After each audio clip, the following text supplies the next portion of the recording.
Welcome back to Full-Time Yoga Teacher Podcast. My name is Reika and I am your host. If you are a new listener to this podcast, I want to say welcome, and I'm so happy you have found this podcast and you're here right now listening to this episode. If you are a returning listener, I want to say thank you for coming back. I really appreciate you.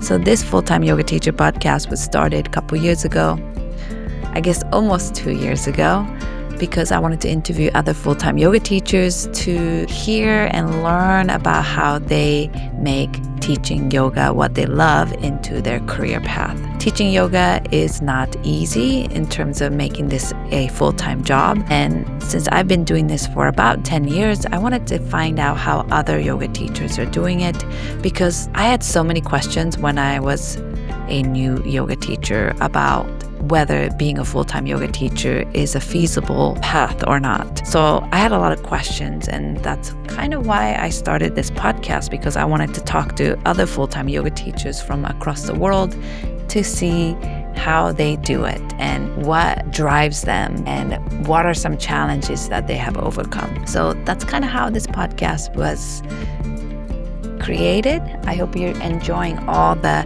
amazing interviews that I get to have and share on this show. I am back officially from Nicaragua running my Align with Purpose yoga retreat, and that was really fun retreat. I had such a great time.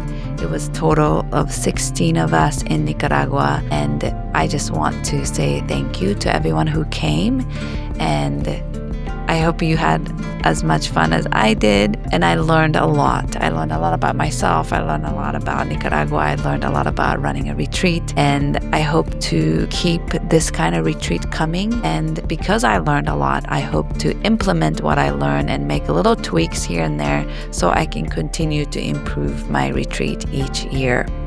Speaking of each year, I do have another retreat coming up in 2026. This is a retreat that I'm collaborating with another fellow yoga teacher, Karen, and she has been on the show several times. Me and her always have a great time every time we meet up and talk about yoga. We always have so much to say about the yoga world, anatomy, teaching methodology, and all of yoga-related juicy topics. So that is why we are partnering up to lead a women's yoga and hiking retreat in Zion. Registration for this retreat has not opened up yet, but we have started taking email addresses for waitlist or people who's interested, because we will be reaching out to those people on the list first when we open up registration, and then after we will open up the registration to everyone else. So you will get the first pick on signing up before the spots run out. So if you're interested, I'll put the link to the waitlist that you can put your name and email addresses on if you're interested in finding out about the registration as soon as it opens.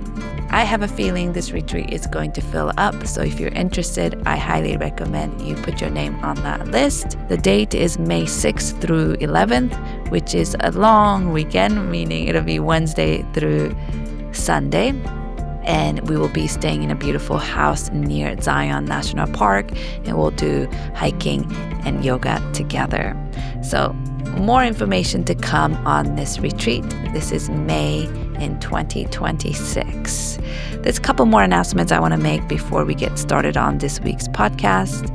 First announcement is that my accessible yoga teacher training is happening in this month in August 10th and August 17th, which is 2 Sundays at Irvine, University in Irvine from 2 to 6 p.m. So 4 hours for 2 Sundays, so total of 8 hours of continuing education on accessible yoga. So if you are already teaching special population, or if you want to teach maybe chair yoga or yoga to non-traditional population that you may not usually come across in a yoga studio, this training is for you.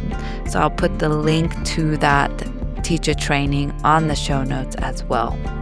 And one more exciting announcement that I want to share is Module 3 of my mentorship program is opening up for application starting in August. So right now. So the full month of August, I'm taking in applications for anyone who's interested in joining from September 1st. From September 1st until end of December is module 3 of my mentorship program. So I break up my mentorship program into 3 modules. Each module is 4 months long, and that's kind of how I divide up my curriculum.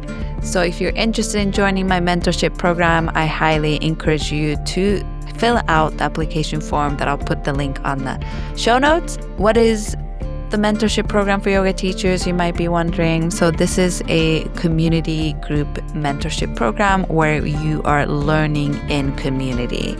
We meet maybe 3 to 4 times a month. We do philosophy discussion meeting on Zoom once a month. We do pranayama and meditation meeting once a month on Zoom. We also have special topic workshop once a month where I invite in guest teachers, or sometimes I teach this workshop. And we also have yoga book club meeting once a month, as well as there's an opportunity to sign up for one-on-one call with me to talk about your specific questions or your specific goals that you want to discuss with me. We can do that in our one-on-one conversation. A couple of guest teachers that I have confirmed for this upcoming module of the mentorship is Karen, again, my partner who is going to be co-leading the yoga retreat that I just shared with you about. She is going to be coming back to teach a workshop on sequencing. I know sequencing is one of the hot topics that many teachers want to learn deeper about and become better at. So Karen would be an amazing teacher to bring on for this workshop on sequencing. And I am also bringing in AJ back. AJ is a doctor of physical therapy and a yoga teacher, but AJ works full-time as a physical therapist. But AJ this time around is going to be teaching a workshop on hypermobility in yoga, which I am super excited for. This will be in person, but also live stream, zooming in people from other time zones or a different part of the world. Another workshop that is confirmed is Business of Yoga that I will be teaching. This one will be on Zoom. So once a month workshop that is special topics. So far we have Business of Yoga taught by me, sequencing workshop taught by Karen, and Yoga Meets Physical Therapy. AJ will be teaching about hypermobility. So that's what's coming up. That's what's confirmed for now. There will be one more workshop that's going to be announced very soon. If you want to join this mentorship program, please don't hesitate to ask me questions. It's a really, really wonderful community that we have built up over the past 5 years or so. And I really, really love the community aspect of this mentorship program. I forgot to mention, we also do practice teaching session with feedback as well. So anyway, that's all the announcements I have today. So the upcoming retreat in 2026, yoga and hiking retreat, and my accessible yoga teacher training happening this month, 2 Sundays, 10th and 17th, and my mentorship program, module 3, will be starting in September. So fill out your application now if you're interested in joining for September. All right, let's get started on today's topic or today's interview. This week, I am interviewing Josh Blatter. I first found out about Josh Blatter because he was a guest on a podcast called Yogaland by Andrea Ferretti. Andrea is a wife of Jason Crandall and one of the OG podcaster in the yoga world. And I always listen to her podcast and really enjoy listening to her podcast. And Andrea had Josh on as a guest. So I listened to this conversation Andrea and Josh had on her podcast, and I went to Instagram and decided to look for him, found him, and decided to follow him because the conversation on the podcast made me very interested in his yoga educational background and all the amazing things that he does. And he's local, he lives in San Diego, so not too far from where I live. So when I followed him on Instagram, he messaged me right away to say hi, and I was really pleasantly surprised how friendly and open he was. So I decided to ask him to come on my podcast, Full-Time Yoga Teacher Podcast, and he said yes. So that's kind of how it started. So I am very, very excited to share this conversation I had with Josh. He has such an unique and interesting background in education as well as work experiences, and I think you'll find this conversation very interesting and also inspiring as well. So here's a little bit about Josh. Josh is a yoga teacher, meditation teacher, mindfulness educator, and facilitator with Peace on Purpose. Josh combines an understanding of the human body, its biomechanics, and the nervous system with the ancient tradition of yoga to help people tap into a greater sense of balance and ease. With 16 plus years of experience, he holds multiple certificates in yoga therapy and mindfulness meditation and has studied extensively at Krishnamacharya Yoga Mandiram in Chennai, India. Josh is recognized as an expert in the San Diego yoga community, and while he loves getting lost in the philosophy of yoga, what he loves even more is the real-life application of these ancient teachings. Josh is also certified as a corrective exercise specialist with the National Association of Sports Medicine and has clinical experience working with doctors, chiropractors, and naturopaths. He is a dedicated student of Vedic chant and the healing applications of sound. He currently resides in Carlsbad, California. So here's a conversation I had with Josh, and I will speak to you on the other side.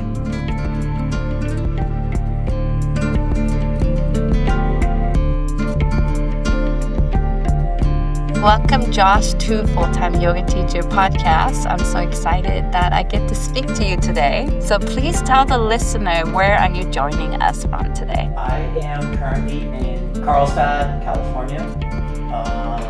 In Southern California, in Carlsbad. Just right on the border of Encinitas and Carlsbad. Sweet spot for yoga, it seems. Yeah, I feel like I hear Encinitas a lot in terms of yoga, and I think maybe because of Tim Miller, like I think there was a big Ashtanga community back then, or maybe still is. Yeah, I mean, it's smaller now than it used to, but definitely Tim Miller was here. Pattabhi Choi spent a lot of time here. Coming to visit him, I heard he considered Encinitas like a second home. So I know that has definitely been a part of it, but I think there's just something special in this area. Paramahansa Yogananda has his center here too, and the meditation gardens. I think John Friend spent some time here. And now Jason Campbell is there. Jason's here. Although he doesn't really teach in person so much. No, not so much in person. Yeah. But there's been, really phenomenal teachers. Actually, a lot of students of Pattabhi Joyce in this area as well. So. And is that where you're from? No, I'm originally from Connecticut. I lived there till I was around 10 or 11 years old. I moved to Santa Barbara after that. So moved from the East Coast to the West Coast. I grew up there basically, then ended up moving to Colorado to go to college. So I spent some time in Boulder, Colorado. Okay. Wasn't doing yoga at the time. I wish I had been, because there were also some quite incredible teachers there. And then, but I've been in San Diego for 20 years now, something like that. So it's been a bit. I used to live in Colorado as well, Fort Collins, Colorado. Okay. That's where I went to high school. Yeah. Colorado's so beautiful. I really love it out there. It is beautiful. I'm very connected to mountains. I'm very connected to nature in the way that I feel like Colorado presents. There's some of it in California, but I've always been more drawn to more mountain than ocean. I think when I lived in Colorado, I didn't appreciate it as much when you are younger, and I just wanted to leave and go to the big city. But now I have a whole new appreciation for Colorado for sure. Yeah. I wish I would have done more when a lot of time up in the mountains, snowboarding, very light mountain biking, some hiking, camping, things like that. But I wish I would have had more of an appreciation for the things that I'm into now then, but you can't go backwards in time. So yeah, it's still there, hasn't gone anywhere. I can always. Yes. And when I know, so you went from Santa Barbara to Colorado, eventually ended up in California, back to Southern California. But what part of that, did you first started to get introduced to yoga? It was very random. I don't think that yoga was ever something I could have guessed I would have any interest in. And to be honest, it never even crossed my radar in the places that I've lived, even though yoga's definitely been, I mean, it's very prevalent in Boulder.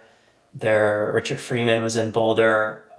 There was Naropa, the institute in Boulder, and honestly, yoga never even crossed my radar. So when I moved to Colorado, I came out here with the intention of opening up a restaurant. I was a chef and managing restaurants, and that's kind of what I wanted to do.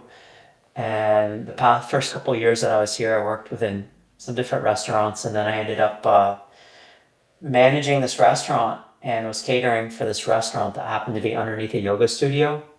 And so I started to develop kind of friendships and connections with many of the teachers at the yoga studio. They would come in, they would eat, and then I ended up actually teaching kind of cooking classes for some of their programming and some of their wellness programming and things like this. So I would teach cooking classes but I honestly, I never had any desire to do yoga at that point. And anytime people would tell me to come or suggest that I came and check it out, I sort of brushed it aside. And I think, I mean, this is sort of the honest truth, but it was funny because at the time, this is probably like 20, probably around 20 years ago, a lot of the students would come down into the restaurant and tell me like, I'm so hungover, I need to do yoga, I need to sweat, like I'm going out tonight and I want to just move around before I drink too much. It felt so superficial. So I had this like outside lens looking in and at the time thinking like, this is not for me. That coupled with, I think being like group activities aren't something that I tend to be really drawn to. I'm pretty introverted. But eventually I ended up going and I kind of really fell in love with a little bit of the practice, but a lot about kind of the philosophy and the mindset and the teachings that were at the undercurrent of the yoga practice. That's what kind of hooked me in from the beginning. So it wasn't until like way later in life. It's not something that I grew up with, that's for sure. So you were a chef before. Yeah. And is that what you studied in college? No, I mean, I went to school for business. So I just got a degree in business, yeah. Okay.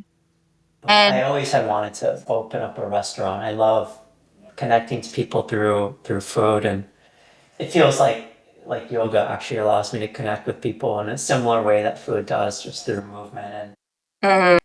and things like that. Did you, when you started cooking more and like working in that industry, did you feel like you still loved cooking, or did you feel like you lost a little bit of joy when you started working in it? It goes through waves. I mean, I think that ever since I was 13 years old, I've been working in restaurants. So it was a long time, 13 to my late 20s, working in restaurants. So it's something that I've always done and I've always known. I don't think you ever lose the passion for it, but there's definitely moments where it's exhausting and yeah, and very draining and a lot of time on your feet. And yeah, I think like anything, there definitely you go through waves Yeah. for sure. Although I've never had that wave with teaching yoga, honestly. It's never felt old, it's never felt overwhelming, it's never felt exhausting. So I guess that's what happens when you find something that you're meant to do. Yeah. That was gonna be my next question, if you ever felt like that with yoga. No, honestly, never. No, I have to say, there's a bottomless pit of there's endless directions you can take the teachings and the practice, and it's at work, and it's in life, and it's in your conversations, and it's in your relationships, and it's in your day-to-day activities, and it always feels new and it always feels fresh, and like I've never felt bored by it. I've always felt excited and curious by like the yoga tradition in different ways, and it's obviously changed over time where I've placed my attention, but all in all, it hasn't.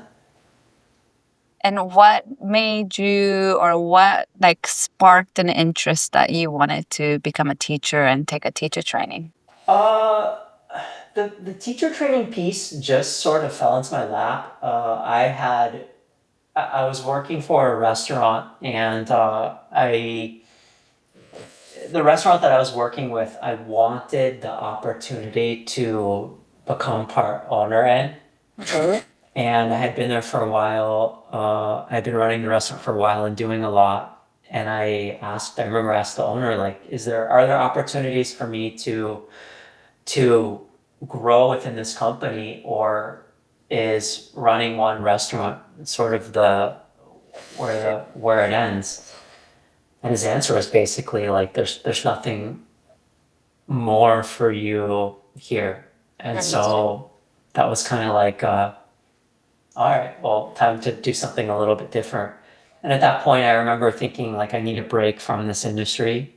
I need to step away for a couple months. I had like a bunch of vacation time built up. The thing about the restaurant industry is, if you have the opportunity to work for for a restaurant where they give you vacation, you have it, but it's very hard to actually get to use it because your phone never stops ringing. You're always dealing with things. So when I quit, or when I stepped away, then I used those 2 months to take time off, and in that time I did a teacher training, uh, and I did a little bit of restaurant consulting. In that time, for whatever reason, whatever like the universe was trying to put in front of me, I was consulting with two other restaurants where the owners were just very ungrounded, unsupportive, uninspiring people. And working with them, it made me want to just be done. So I said, I'm done. I'm done with food. And I put all my eggs in the basket of teaching. So I just wanted to take all the energy and all the dedication, all the time that I've focused towards that industry, and then just shift it towards yoga. And so I kind of went all in. And what was your first 200-hour teacher training like? Was it over several months, or was it like a big? It was it was the first teacher training at a studio that had opened up. And so it was very disorganized, very unstructured. I think the benefit of being in an unstructured one is you get a taste of many different people's modalities and their own spin on a lot of different stuff. Yeah. Like cohesion is really great. I think training should be very cohesive. But there's something to say about ones that are a little bit all over the place, is that it opens your eyes to things that you might not have gotten exposure to, and conflicting not ideology, but conflicting perspectives on things. And so like the person leading the anatomy part of the class wasn't even a teacher. It was like a chiropractor who was also in the training. So he was teaching anatomy from like a strictly chiropractic perspective. And then there was someone who had studied briefly in like yoga therapy and the teachings of Mr. Desikachar. And then there was someone that was leading that was like a student of John Friend's that brought in this like Ashtanga lens. And then it was like so random. Yeah. So I don't think that I got a lot from the training itself. Yeah. But what I did realize is that I had the capacity to teach. Like and I said this earlier, like I'm very introverted. I don't like to be in the front of the room. I don't like to speak in front of people. I'm very quiet with my points of view and perspectives, but something happened with teaching. Like it came very naturally. Speaking in front of a room came very naturally, and my work ethic, I think, and how like, no matter what I do, and this has been any job that I've ever had, no matter what I do, I want to be, this is going to sound very like yoga-like, but I always want to be the best at whatever it is that I do. So if I'm going to be a teacher at a studio, I want to work harder than everyone else. I want to know more than everyone else. I want to dedicate myself to acquiring knowledge more than anyone else. Like I don't want anyone else in the room to, again, this sounds bad saying it out loud, but this was like the mindset that I had. Like if I'm going to do this professionally, I'm going to take it to like a professional level. And so from the very beginning, that's how it was. It was work really, really hard. Don't stop reading. Anything that I'm curious about, go deep into it. And that was kind of the approach from the beginning of teaching. So the training, back to your first point, the training was mediocre, but it sparked something in me that wanted me to pursue my passion. Like, yeah, this passion in yoga that was sparked. And what was the transition like after graduating from your 200 to like starting to teach and being a new teacher, and you just left this other career path that you had for so long and into teaching? Like, what was that transition like? Did you start teaching right away? Like, were you Yeah. taking any classes? What was it like? Like, how long have you been teaching for, if you don't mind me asking? About 10 years now.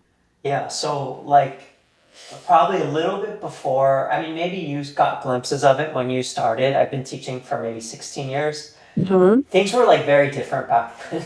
Like, things were very, very different. So I started teaching right away.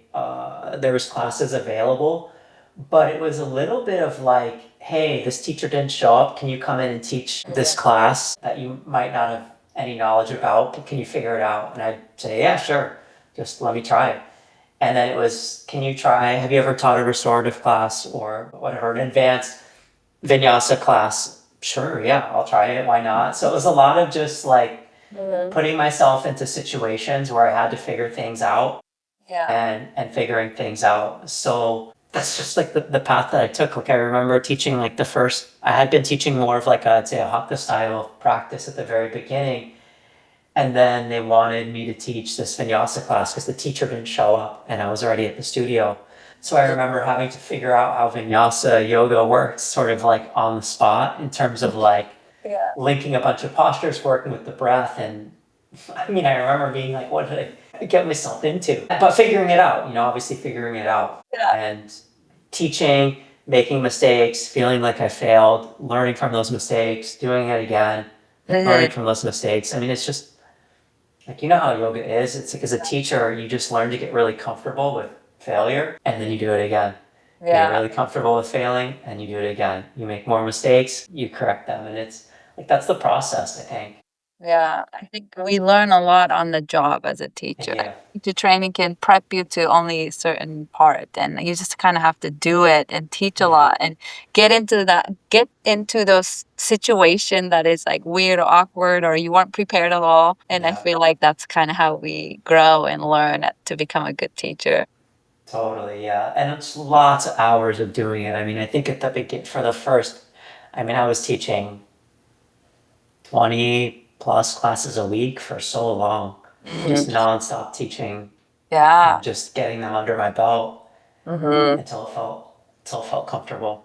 Yes, I can completely relate to that. So you started teaching and you said you were teaching like 20 plus classes a week. So after your teacher training and going into like start teaching as your job, were you able to sustain yourself as a teacher right away, just teaching a bunch of classes, or did you have other jobs on the side? No, I was able to sustain myself teaching. It was a lot of work, a lot of time at the studio. There'd be studios that I did sort of like administrative work for extra income. But also back then, I don't want to use the names of the studios. I'm sure people can figure it out if they wanted to. But like some of the studios that I taught at, at that time, it was very tight knit. And you could go to someone and say, listen, this is what I've been studying. These are the trainings that I've been doing. This is what I think that I'm worth. I need to make this amount of money. And there was more of a willingness to do it back then. Now I feel like a lot of studios have figured out that they can sort of slip by with paying less. Maybe rents have gotten higher, expensive. I mean, there's been inflation and things like that. So from the beginning, I was able to work hard and prove and show my worth and ask for what I was worth. And I think that wasn't something that came natural. That's not something that comes naturally to me. But my advice is to always value yourself. And if you do the work, make it clear that like what you're worth. So That I think it's so important. Do you think I have heard other teachers who's been teaching for a long time say that yoga teachers used to be able to either make more money or like if we got paid more in the past than we do now, is what I've heard some senior teacher talk about, and how it was easier maybe to become a full-time teacher back then, but it's a lot harder now. Like, what do you think about those statements? Do you think it's true, or it's still just the same? No, I could see both. There's definitely the market's flooded for sure. So there's more teachers, and it's very easy to find teachers that are willing to work for less money. I think rents have stayed. I mean, rents have gone up significantly. Costs have gone up significantly, and definitely salaries have not been commensurate with that for sure. Yeah. So I do think, taking into account like inflation, I do think teachers are making less now relative to before, all things considered. However, there's way more opportunities now if you're willing to seek them out to make additional income. The internet wasn't, I mean, there was no Instagram. I mean, maybe there was, I didn't know about it, but there was no Instagram, there was Facebook, but it was very different. There was no YouTube, there was no Zoom. Although, no, I was teaching Zoom for a long time. But there's more opportunities if you're creative to make income in today's market. You just have to work really hard and look outside of the box. I've also have had pretty good luck with finding clients, private clients. That's always supportive, and I feel very blessed that San Diego is a market that has decent passive income. Clients with decent passive income, so I feel very fortunate for that. But I've always supplemented what I can't make teaching in class with private clients, leading workshops, retreats, things like this. And now I'm trying to figure out currently what more of passive income could look like. That's like kind of the next step for me, I think. Yeah. I know I see you teaching online philosophy classes, and you have your online classes as well that you record, or is it live Zoom class that you teach? No, the online. I've been teaching the Yoga Sutras online for the past like 12 years now. Bhagavad Gita as well. But what's new about that is, the way that I work, because I've had a lot of teachers that I've worked with online, teachers, mostly because in India, the teachers that I've worked with in India, like it's just, obviously it's cheaper to do it online than fly out there, and it makes it way more accessible. But even my teachers from the States have done a lot of classes and stuff online. So it's always been a platform that I've studied with my teachers on, and so it was a pretty seamless transition to start teaching online as well for this philosophy stuff. I used to teach like very long, extensive, like 2-year Yoga Sutra studies, 3-year Yoga Sutra studies, but I'm starting to kind of condense it a lot now. It went from 3 years to 1 year to 6 months, and now I'm trying to condense everything to 8 weeks. So I'm seeing the value. Again, this is just, I think, trying to meet the demand in the market where it's at. People's attention spans are for sure shorter than they have been in the past. So yeah, I teach those online. And then the classes that I record, basically at the end of the week, I've had so many students over the years like miss a class and then want to learn what I had been teaching that week. So the past 7 months, I've been recording everything that I teach in class live, recording it and making it available sort of on demand online. So that's been kind of a fun new project, because typically the way that I teach is that for an entire month I'll focus on one thing, whether it's like a theme or a body part or a movement pattern or an idea or a curiosity, and then develop it over the course of 4 or 5 weeks. So people, when they miss something, they want to see now what we started with and how we've been building it upon it. So I've been doing that, on demand stuff. I love that. And I was reading your bio and definitely want to get into how you started learning from Chase Bossart, and I think even in India from the Krishnamacharya school. But I also saw that you also have what is it, NASM, some training on postural. Corrective exercise, yeah. And it says you have worked with, or in a chiropractic office. So maybe let's start with there. Like, what got you interested in that? Like, I guess more like a niche into that side of yoga. And Oh yeah. It's a sort of a long, not a long story, but but interesting, I think. When I first started teaching, I happened to start taking classes by this teacher. His name was Josh as well. And I really was drawn to his style and approach to how he taught classes. And it was very different than many of the other teachers that I'd practiced with. And he shared a lot about yoga philosophy and some of deeper aspects of the practice. And so I reached out to him at one point and asked him if he could teach me one-on-one, if we could study the Yoga Sutras one-on-one. And he agreed. And so him and I went through the text. And this was the first time I had gone through the text. And he had a teacher, he had studied at the Krishnamacharya Yoga Mandiram in Chennai. And he studied under Kaustubh Desikachar, Mr. Desikachar's son. So the KYM is a school, or it's an institute basically, like a yoga therapy clinic, started by Mr. Desikachar to honor Krishnamacharya's teachings. At the time, Kaustubh was teaching there, and Josh. Sorry, I know it's like a big puzzle to follow everything, but Josh studied with Kaustubh, and so that was my first exposure to the teaching at KYM. Josh ended up moving or going somewhere to India, but that curiosity, his approach, always really stuck, both in terms of the yoga philosophy piece, his approach, but also he created like a personal practice for me that I would do every day. It incorporated some asana, I think some chanting and things like this. And this is at the foundation of how the KYM works. It's all about personal practice. You work with a mentor, the mentor gives you a practice, you do your practice every way, and that is like the anchor of all the teachings.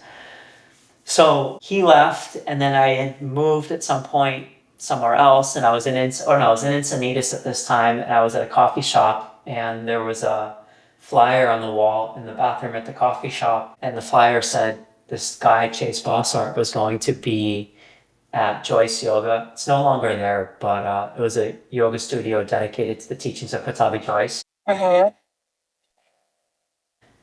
So I just happened to sign up for this 3-day intensive Yoga Sutras philosophy course with Chase. And I had no idea who he was, but I attended. It was Friday, Saturday, Sunday. And I was really blown away by his presentation of yoga philosophy, because it was very much what Josh was teaching me prior, but even in even greater depth, and expanded upon even more. Because I mean, we literally would spend 3 days covering like 10 verses of the text, and each day was the entire day, it felt like. So I had done that course with Chase, and then I continued to attend his workshops every time that he was in San Diego. And then I ended up doing like a yoga therapy 300-hour program with Chase. He ended up becoming my mentor, mentoring me in my personal practice. And because of that connection with Chase, that's what led me to go to KYM, because Chase is a student of Mr. Desikachar. So Chase was studying from Mr. Desikachar, and Josh was studying from Mr. Desikachar's son.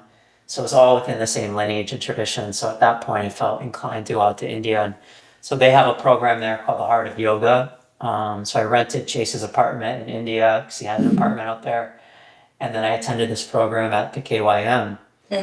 And that really sort of solidified that this lineage and this tradition meant something very deep to me, and it was something that I wanted to be at the foundation of my teachings and my studies. So I remember coming back from that. At some point, Chase wanted me to start studying Vedic chant. So I was studying Vedic chant with a woman by the name of Radha, who used to be the head of the Vedic chant department at the KYM. So I ended up studying for so many years with her until she passed away in Vedic chant. And then I think it's the head of the education department, or there's another woman by the name of Nritya. She was mentoring me as well after I stopped studying with Chase, or having Chase mentor me. Mhm. Then I started working with Nritya, who was also a student of Mr. Kachar. She was basically studying with him since she was like 13 years old. Wow. He was still alive. So I've just been so wrapped up in that lineage and tradition that I've always aligned myself so much with it. Their approach to teaching really resonates with me. Mhm. And then at some point, yeah, I was curious about, and I think almost like every yoga teacher that I've talked to has dabbled in, should I get some sort of formal education, like being PT or like a personal trainer or a chiropractor, or should I study something, some degree program in biomechanics? And I think that led me to doing the NASM certification, corrective exercise specialist. And then everything else was just connections, people that I met, and relationships that I sort of developed over time with chiropractors, and then working with chiropractors, and then with PTs, and working with PTs and massage therapists, and working with massage therapists. Then this like health clinic opened up. It was supposed to be like a combination of natural and allopathic medicine, and they reached out to bring in some yoga to their program. So I started working with some doctors there, and it's just the way it works. It's like, Well, I have a lot of questions. yeah. So, what year was it that you went to India, and how long was that program that you did in India?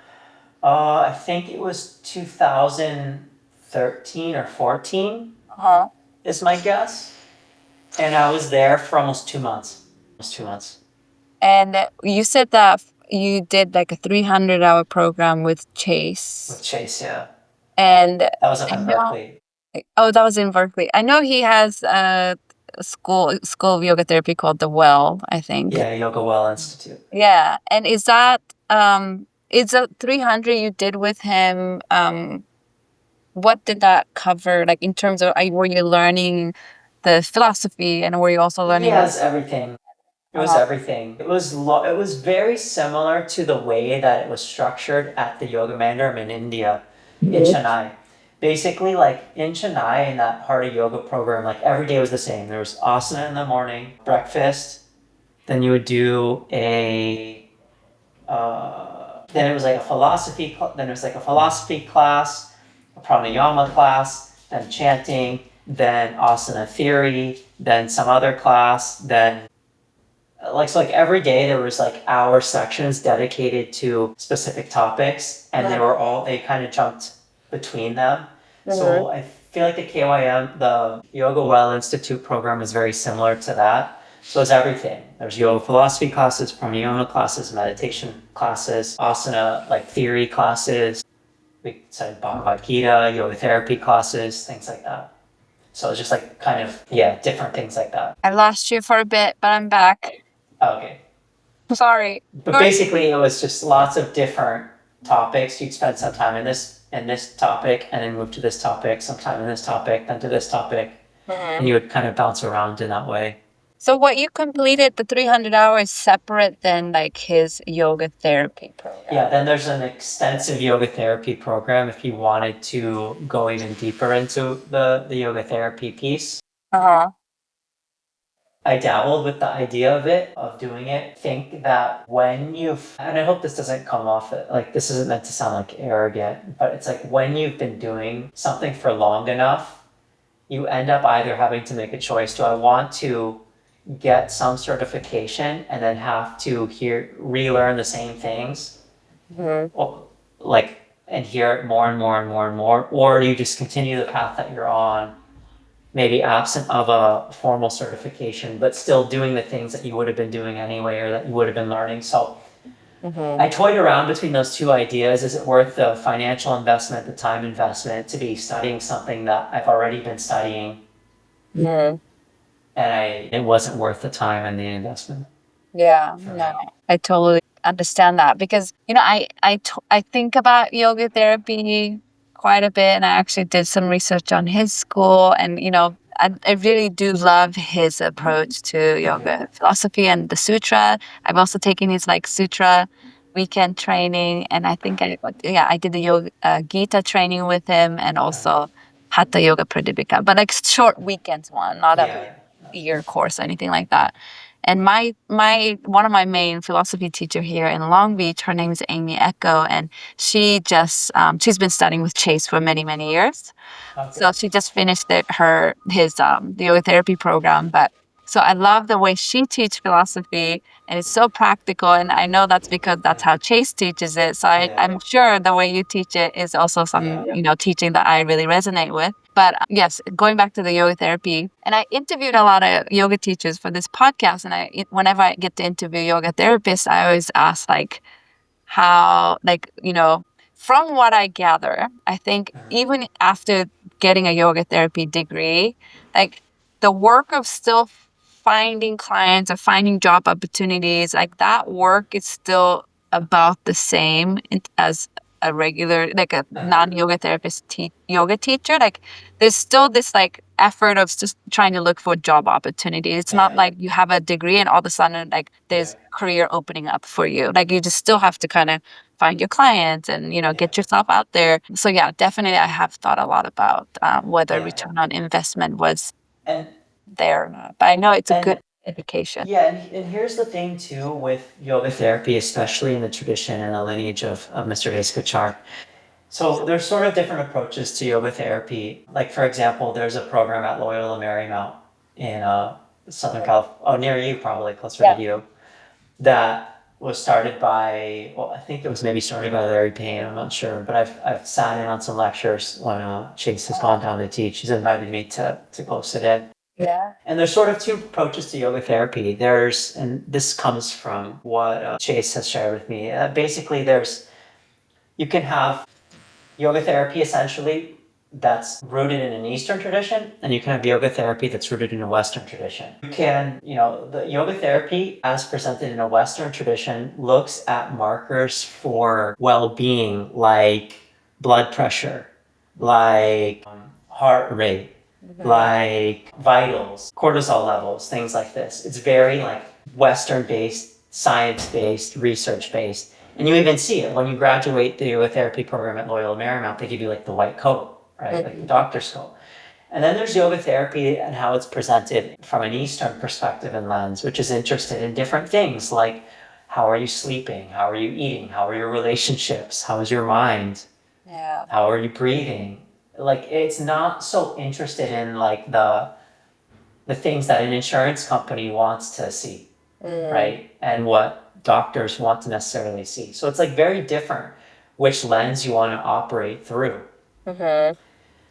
When you go into the Western world in terms of medicine, so much of that approach is outsourcing responsibility onto the clinician. You want the doctor to tell you what to do, what to take, give you the formula, so that you can just sit back and let the healing happen. Whereas the Eastern lens is like, it's all about what you do, the lifestyle choices you make, the practices that you do on a daily basis, your diet, you fill in the blank. And a lot of people don't want that. Like a lot of like clients don't want that. They want to be just told what to do and when to do it, and they don't want to take ownership. It's not like they don't want to take ownership, but it's harder to take ownership of your own life and believe that the healing exists within you. So with yoga therapy from the Eastern tradition, especially within like the lineage of KY and how Chase and many of these other yoga therapy trainings are designed, you're giving a student a practice to do every day, a meditation to do every day, chanting to do every day, or whatever the practice might look like, and then they go do it on their own. But a lot of people don't have the capacity or the willpower to do it. So it's like you're trying to find clients in a very small pond of people that truly believe that they have the power to heal within, and it's hard to find those clients. And people really easily revert back to, well, I'm not sleeping, so it's just going to be easier to take a pill. As opposed to doing an hour practice every day. Yeah. And so I think that's one of the challenges of being a yoga therapist and why it feels like it's very hard to find clients. Because it's not just finding people with things that are looking for support, and people that are looking for support and have the time and have the dedication and have the belief in yoga as a therapeutic modality. So I think that's the part that's very tricky. And I know you said you also work privately with you have private clients that you teach. Is that kind of how you or teach your private client? Some. I really try to meet people where they're at. I'm not very like hard-headed in my approach.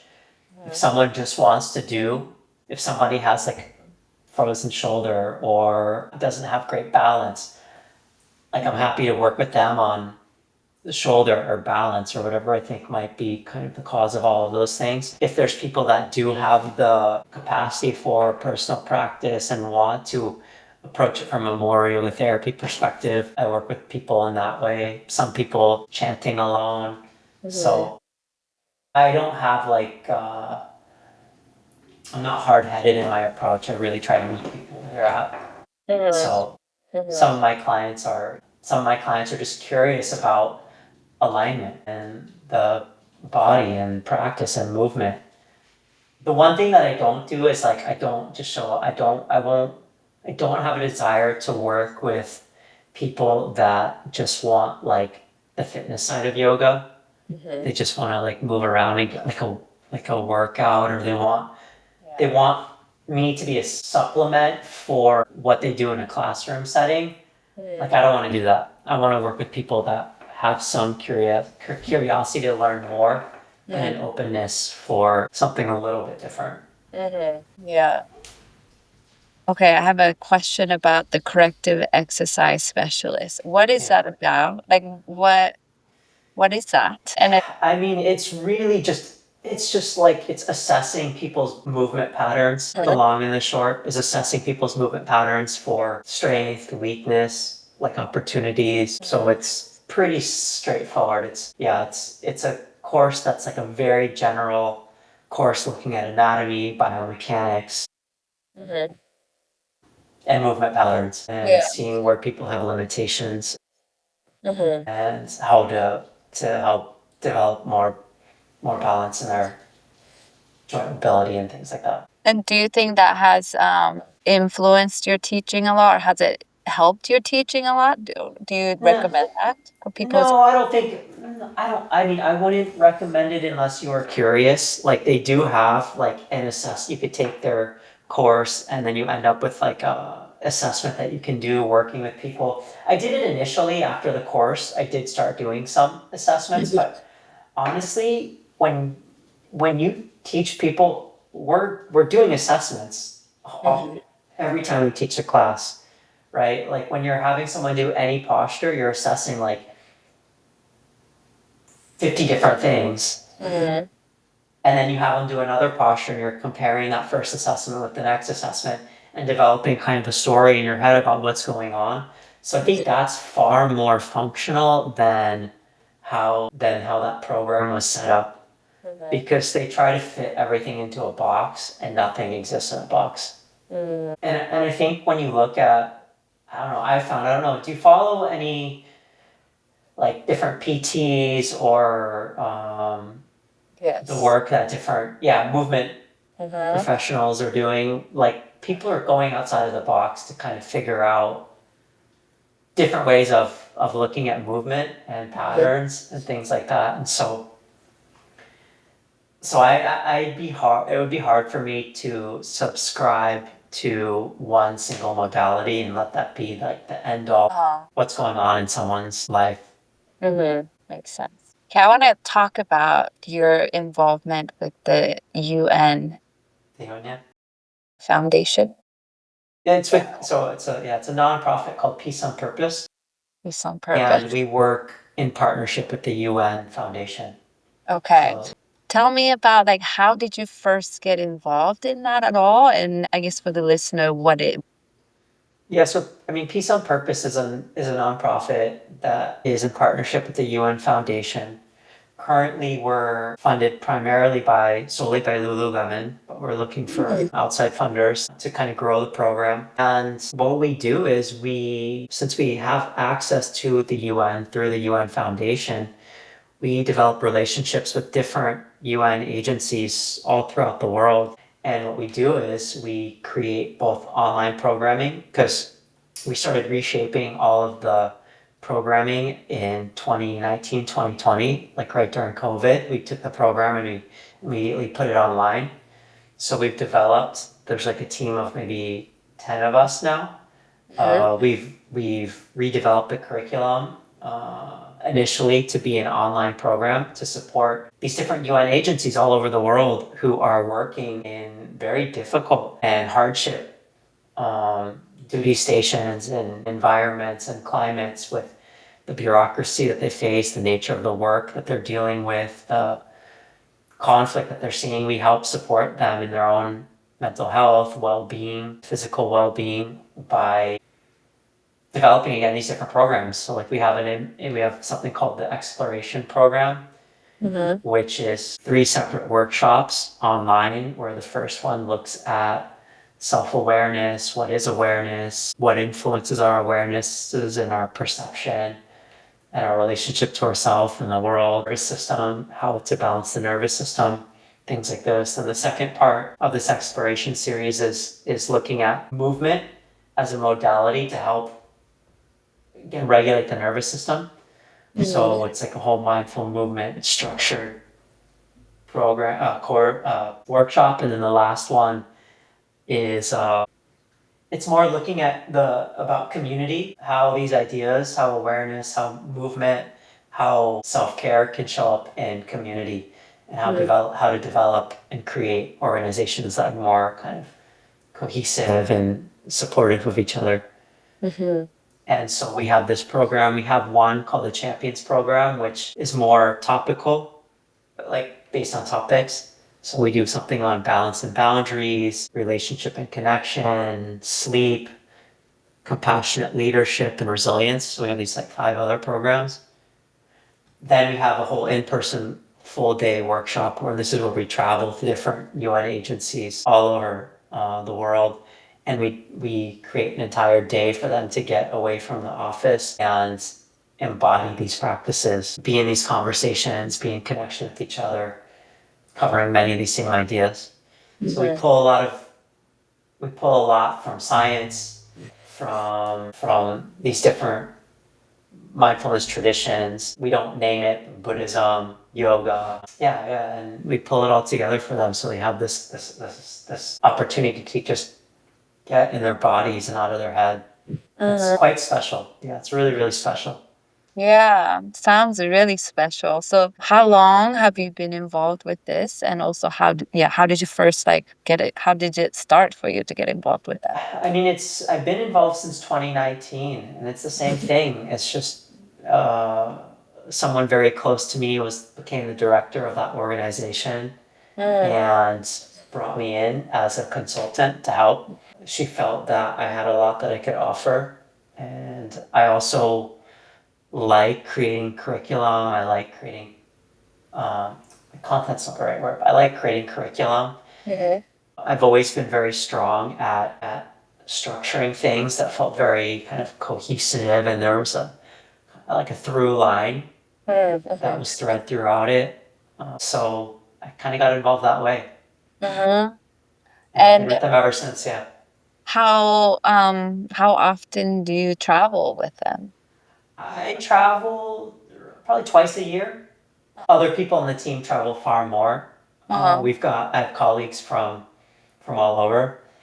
Some of the other ones travel though a lot more. They have the ability to. But like I was in Pakistan, Bangladesh, I'm going to Copenhagen and then Germany in September. But we travel, parts of the team travel every single month. Wow. Almost every month, at least 2 weeks out of the month to different regions. Oh, that sounds like such an amazing program. And when I first heard you talk about it, I mean, I first got to know about you from podcast Yogaland Yeah. that I listened to, and Andrea was asking about it. But it sounds like such a wonderful program, and I had no idea that such program existed. So I think it was so amazing. Yeah, I feel super fortunate to have that opportunity. It's like when there's opportunities, just say yes. Anytime there's an opportunity, say yes and learn as much as you can and appreciate all that comes with it. And so I feel very grateful that I have the opportunity to be doing this type of work. And it teaches you a lot too, like working outside of a very, it's like the US is very insular. Like we don't see the way that most of the world operates and functions. And so the more time I spend teaching outside of the yoga community, I think it just develops you as a human and as a teacher as well. Yeah. And your team that go out to teach very often or once a month, you said, or every other month? Yeah, basically. Are they people from different parts of the world or? Yeah, all over. Yeah, well, like for example, a friend of mine, Aline, she's in Kigali, Rwanda, just want to open up like the first yoga studio in Rwanda. She is on the team. Another colleague of mine is in Germany, was in Lebanon before that. No, it was in Jordan before that, then Budapest, then colleagues in London, Paris, here in the US as well, Canada, yeah, all over.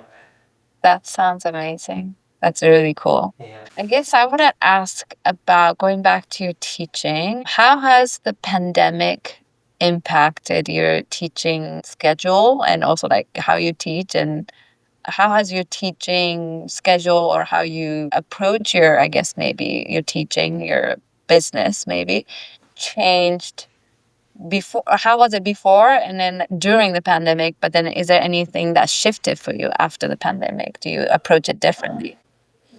I mean, I was teaching online before a bit and in person, obviously. And then during COVID, and I obviously started teaching a lot more online. Definitely more as like an offering, less as like a way to, like, yeah, I definitely just wanted to make the practice and the teachings available to as many people as possible during COVID. Coming out of it, I feel like there's definitely a different feel in the yoga space. Things definitely shifted and changed. I don't know if it was like something for better or worse. Change is always happening. I mean, like whether it's from COVID or whether it's just that new trends happen or people are interested in new things. Change has always been part of it. I think what I say is different. I mean, I'm teaching less classes in person than before, which is a good thing. It made me realize the importance of not putting all of my eggs in that basket. I think so. That was definitely a silver lining of the pandemic. Not making the conscious effort after being home more to not want to drive everywhere all the time to teach. I like made it a point after that, like I'm not going to be driving all over San Diego to teach yoga. I'm going to pick a couple places and put all my eggs in that basket. That was definitely a conscious effort, a conscious thing. I realized that, yeah, I realized that like find the studios where you feel the most happy and just spend time there with the students that you like the most. Yeah, I don't know. Just think like being adaptable is really important. Like finding opportunities where there weren't before. I'm not the type of person to like linger on things that happened in the past or feel like victim to circumstance. It's just sort of like this happened. Now what am I gonna do next? Of course, like I lost some clients that I was seeing for a long time after COVID. They just didn't want to start doing yoga again. Definitely class sizes shrunk, so studios where I was doing donation based things, I just couldn't do it anymore, nor did I really want to. Yeah. I mean, what about for you? I know they're interviewing me, but Yeah. No, I think I resonate with a lot of thing what you said, and I always so curious to ask other yoga teachers this question because for a lot of yoga teachers, it really shifted a lot. Like some teacher went completely online and they're staying online and they're making way more money than they used to when they're just like going from studio to studio in person. Yeah. So those are like really cool stories to hear. For me too, I didn't teach online before the pandemic, but I started teaching online during the pandemic and I still do, but now I'm obviously back in studio teaching in person as well as like private and corporate and all the other avenue of teaching. But definitely made I think what you said of like not putting all the eggs in one basket is some strong theme that I'm always learning and relearning of how it made me realize how much I should really invest my time and effort in building my own whether it's online classes or online programs or even just teaching that is not related to me being employed by somebody else. I still work for studios and I still work Yeah. for other people, but I'm trying to really not only have that as my income. I want to also have my own online classes I teach or a program that I run. So it's not, I don't have to be reliant on other people's businesses. Is kind of what I'm trying to build it. So I'm kind of curious of, you said at the beginning you were teaching like 20 classes a week, right? Like in the beginning, I feel like a lot of teachers like myself too, like we just taught so many classes, so many group classes to make ends meet. Yeah. And we go through this transition of like shifting away from that and trying to find what is a sustainable schedule it is for us, both financially, but also like how much is it really sustainable for us. So I'm curious, like, what is your so like now of in terms of like how many, how much is your group classes versus like how much are you doing privately or corporate? Or I know you also do online courses, so it seems like you have many different like streams of income. So Yeah. maybe share with us and the listeners of like what are different streams and how are you making your schedule work these days? Yeah, I mean, nowadays it's like I have probably 7 or 8 studio classes that I teach every week, like in a studio. I have about pretty much three regular private clients, one of which is online. I teach 2 online classes, like in the evenings, Tuesday and Thursday, but sometimes that ends, so it opens up some time. And and then I end up like lecturing a lot for teacher trainings and things like that. So constantly like lecturing. And then I also have like the work with Peace on Purpose, which is kind of part-time work. So I have a full schedule. However, now in addition to that, I've been spending a lot of time filming, editing, recording, developing, online coursework, figuring out how and where I should put my energy in terms of marketing efforts, newsletter stuff. So now I'm starting to get to the point where I'm seeing the importance of actual free time to work on the business instead of like in it. Yeah. And so I think that's something that's shifting in me a little bit. But it's always like there's always a sweet spot. Like when you have a lot of clients, you don't have time and you want to be doing other stuff. And then when you don't have clients, like, and then you want to be doing other stuff, like there's not other, it's always like a trade-off. Yeah. It's either all there or it's like none is there. And so for me, it's always just appreciate when it's all there and work as hard as I can while it's there. Mhm. That's kind of how I've always felt. And in the times when things are quieter, when clients are out of town or I'm in between clients or just things have slowed down, I try to appreciate that for what it is and not like worry. Because what inevitably happens, and this is, I'd say, such great advice for teachers, is that when your plate is empty, if you freak out, you're going to fill it with a ton of stuff. And then when that old stuff comes back, it's going to be overflowing and you're going to exhaust yourself. So just trust that things come in waves and cycles. And for me, when things are slower client wise and class wise and workshop wise and training wise, more of my time and energy into marketing, creating content at home, diving into newsletter, writing, things like that. And then when the other stuff comes, I didn't add more things onto my plate that I don't have the capacity for.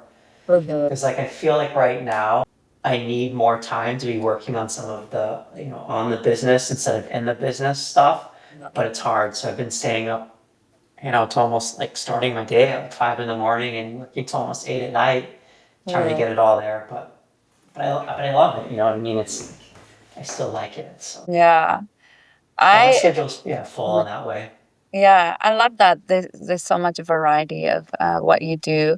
And I know that you were also recently teaching and leading a retreat in Costa Rica. Is a retreat something you do regularly? Yeah. Yeah, I do at least one retreat, if not two, every year down in Costa Rica. But I'm trying to. Well, I was doing it in Mexico as well. But I'm trying to do some more retreats outside of Costa Rica and Mexico. So yeah, I do retreats every June, and then you try to do another one in March. And I was also leading camping retreats for a while. I haven't done those in a while, like a long weekend. Yeah. where it's camping, yoga, and kind of the outdoors, which I love. It's just harder to get. After COVID, it was harder to get campsites. So that was Yeah. one of the downsides of it. More people wanted to be outdoors. So, Yeah. And are you leading those retreats? Is this your own retreat or do you partner with other teachers? no, it's my own, but sometimes I'll bring another teacher to work with. Before, I would do them all by myself, but I kind of liked now the idea of co-leading with Yeah. someone and just having their community come into my community end up in their community. It's very synergistic in that way, I think. It Yeah. just makes for a better product and outcome. Because like in the retreats that I do, like they're a lot. Like every day it's like meditation, asana, dharma talk, pranayama, evening practice, chanting, like I give a lot in the retreats. Like my formula has always been, here's more stuff than you need, come to what you want and skip what you don't want. I'm going to be here during the day teaching and no pressure. Like I really like this no pressure approach, but I'm going to be leading different things throughout the day, so come and go as you like. Yeah. I like that. I always I'm more drawn to retreat where it's almost like a training more than a retreat. Like it's not like a vacation. I just want to chill by the pool. Like I want to learn, you know? So I like that it's probably a lot for you as a teacher. Like you're really giving a lot for the whole time you're there. But I think people who's drawn to that, I really love that. Yeah. Okay. So another question I have is, um, I know you said you're introvert, and I also consider myself introvert. And what kind of like advice do you have for introverted teachers, which I think a lot of your teachers can be introvert, because it seems like you have been able to like really build your community and lead courses or retreats and being able to fill people. So it seems like you have a strong student base and been teaching for a long time. So any advice you have for yoga teachers who are introvert? I think I mean, this is gonna sound cliche, but just be authentic. Authenticity, I think, is really important. Be you. It's really easy to see the way that like yoga is portrayed. You know, like an outgoing, bubbly teacher that's just so excited. I mean, I'm always excited to see like students, but like outwardly, expressively excited to see students. And if that's not you, don't. There's no need to be that way. You don't need to be friends with everyone. You're a teacher. You're here to teach. For me, like that is really important. I'm very good at setting boundaries, so learning how to set boundaries is something I think is very important. I feel like those things are really helpful as an introvert. I think they're also very helpful for anyone. And I think those things as well take a lot of time to develop. You have to be very comfortable in your own skin to set boundaries, to not need everyone to love you and praise you and show up at like every single thing that you do. I think it takes a lot of yeah, confidence. But my advice to anyone, introvert or extrovert, is just be authentically you. Just be the way that you would be in a conversation with anyone at any time. There's no need to perform. Like it's not performative. Like I don't think as a teacher it's a performance, and a lot of the time the performance is sort of like glorified for whatever reason it's glorified. I'm not sure why, but there's no need to perform. Just be you. And if you're introverted, be introverted. If you don't have a lot to say, don't say anything. And that's fine. People will appreciate that, I think, more than anything else. Yeah, I love that. I'm actually reading a book by Donna Farhi called Teacher Student Relationship, or it's some kind of like about the role of a teacher. And it's interesting. It's super interesting. And it like what you're saying is resonating really well with what I'm reading and also what I'm really like fascinated by these days of like I think a lot of teachers, like you said, we want to maybe to be liked or we want to be their best friends or we want to, I don't know, be the cool one and the role kind of gets mixed up. Like you said, just be their teacher. You don't have to be their best friend. And you know, having that boundary, I think as an introvert myself, I really resonate with that. And I think in the beginning of my teaching career, I felt like I had to be somebody else that I wasn't. Like, oh, I have to be likable. I have to stay and talk with students for a long time after class. Or, oh, that popular teacher over there has so many, whatever. So I think it's so important to be who you are and having that boundary. Like, we don't have to be their best friends. You don't have to be the most popular teacher. But I think being who you are, and students gonna get drawn to like that you're being true to who you are.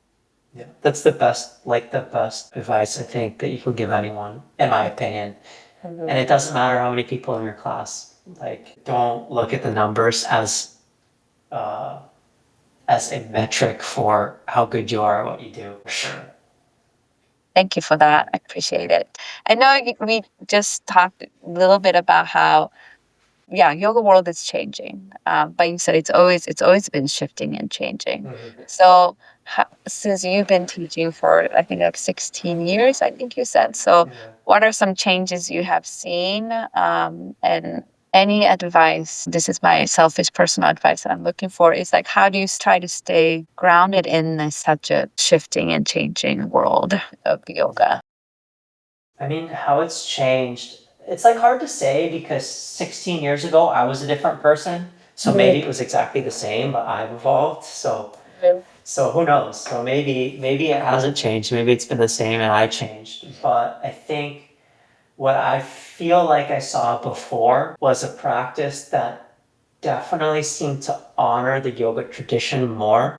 The Indian, the root of the practice was more like there's more proximity to some of the key teachers, the real pivotal teachers in the way in which yoga has taken shape in the West. Like studying with Chase, who's a student of Mr. Desikachar. All my teachers who studied with Patabi Joyce. My teachers that studied with BKS Iyengar. My teachers that studied with Baron Baptiste or with Sean Korn and back then it's like you had access to these great teachers and there was a way to learn from them. Yeah. There used to be like yoga journal conferences and magazine and yoga journal magazine and like you sought out knowledge and you sought out wisdom and you put in a lot of effort to seek that out. Yeah. And I think with that effort, there was things were presented with a reverence and like a sacredness, and things were presented in this way that felt very, reverent, I guess, for lack of a better word. Nowadays, I feel like, and even when I lecture at teacher trainings and I ask students in these trainings, like, oh, what teachers are you learning from? Who inspires you? It's like influencers. Yeah. And like YouTube teachers. And there's not the knowledge of the past of this tradition that there used to be. It's not better or worse. I don't know. I can't give it the ego side of me will say it's worse, but I don't know if it's better or worse. It's just different. And so I think what I miss and what's shifted is that reverence that the practice I feel like used to have to the teachers that have come before us.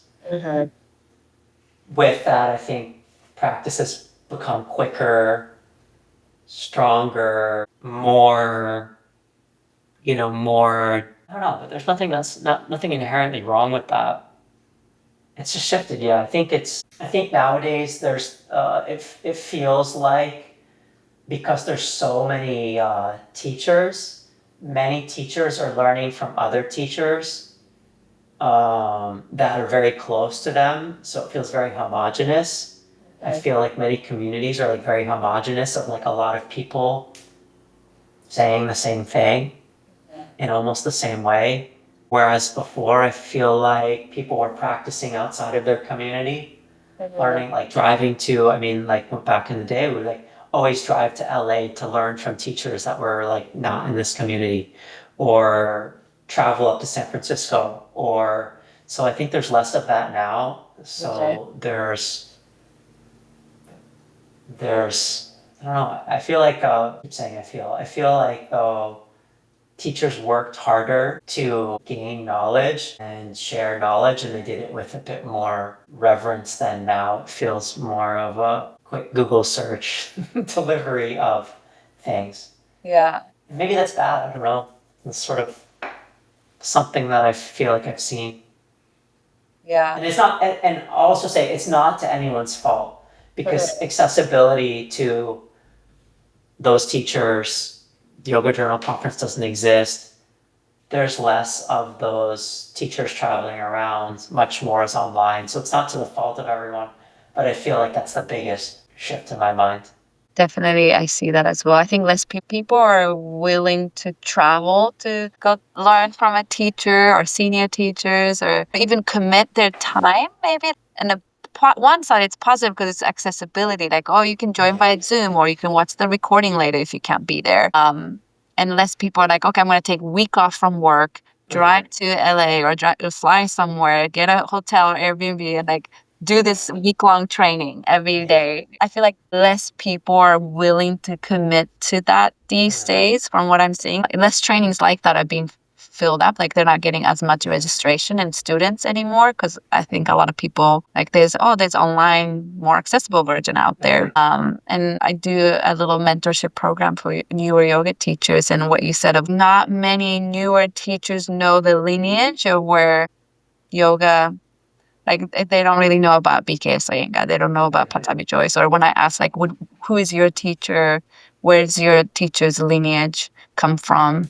It could be multiple, but I think a lot of people are less connected to that. You know, like you said, maybe they're teachers or YouTube teachers or Instagram teacher, or maybe they're 200-hour teacher, but maybe they just signed up like without a lot of research about that 200. So I'm definitely noticing that. But I'm hoping that people who do get introduced to yoga and a couple years down the line or how long ever will seek teachers like yourself or Chase and other senior teachers with this amazing knowledge and experience that are really teaching from the heart and have studied with the masters. You've been teaching this philosophy course online for a while, so I know there are probably students who or yoga teachers who's really hungry for that knowledge. For sure. There are, yeah. Yeah. But yeah, yoga's always just been reflective of society. I mean, the reason why it is the way that it is now and why Krishnamacharya taught the way that he did was to reflect the demands of society, reflect the needs of society. So it's always been that way. So it's always going to shift and it's always going to change. And I deep down hope that it starts to go the other way a little bit. I think that's what I truly hope.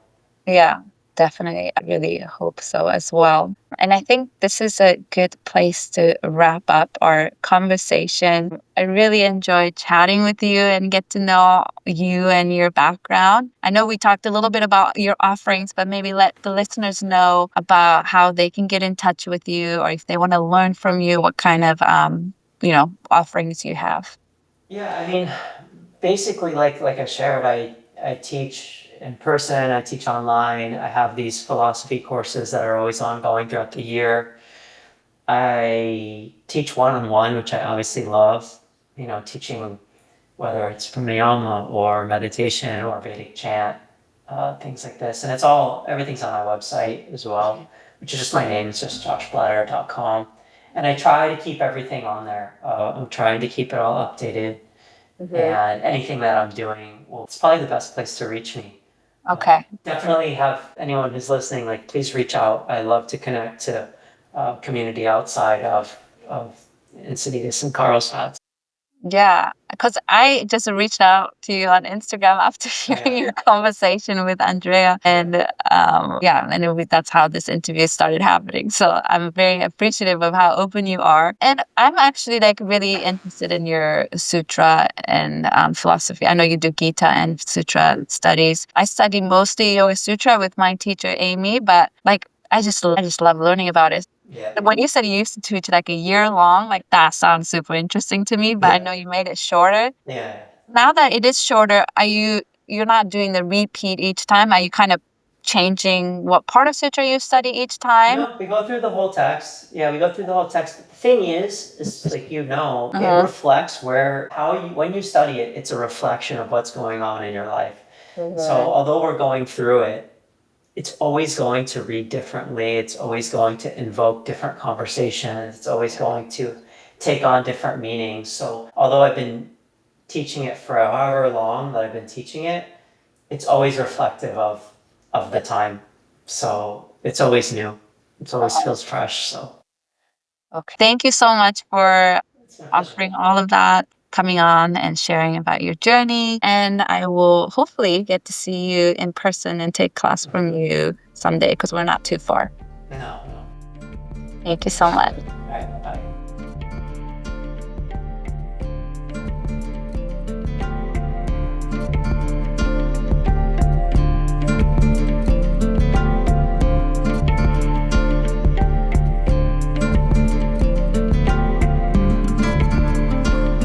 Thank you so much for listening to the conversation I had with Josh. I hope you really enjoyed. Very authentic and genuine conversation. I was very fascinated by his work with UN Foundation, Peace on Purpose. Sounds like such an amazing organization to be part of and work for. And I was also surprised to hear that this kind of organization exists out there. So I was really hopeful, and I would love an opportunity to work for organization like that. So that was inspiring to actually speak to somebody who have worked for UN Foundation, an organization such as Peace on Purpose. Really cool organization. And if you are in LA or Orange County locals, Josh doesn't live too far from us. He lives in San Diego. So I hope you can go check out his classes. I really would love to go take his class someday, as well as I would be really interested in taking his yoga philosophy online course in the future. So I'll make sure to link everything on the show notes so you can find him easily as well. So I think that is it from me today. I hope you enjoyed the conversation we had. And like I said earlier, I'll put the link to sign up to be on the wait list for Women's Yoga and Hiking Retreat in Zion for May 2026. Also, accessible yoga training for August will be on the show notes. And lastly, link to the application to apply for my mentorship program will also be on the show notes.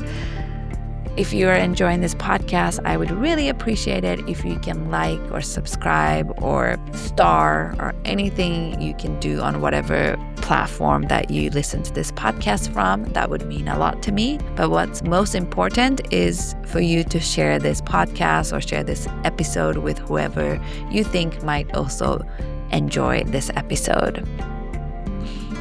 And if you'd like to reach out to me or message me, the easiest way to do so is on my Instagram at Reika Yoga, REIKAYOGA, or you can message me through my website, which is www.reikayoga.com. Otherwise, I hope you have a great rest of your day and talk to you next week. Bye.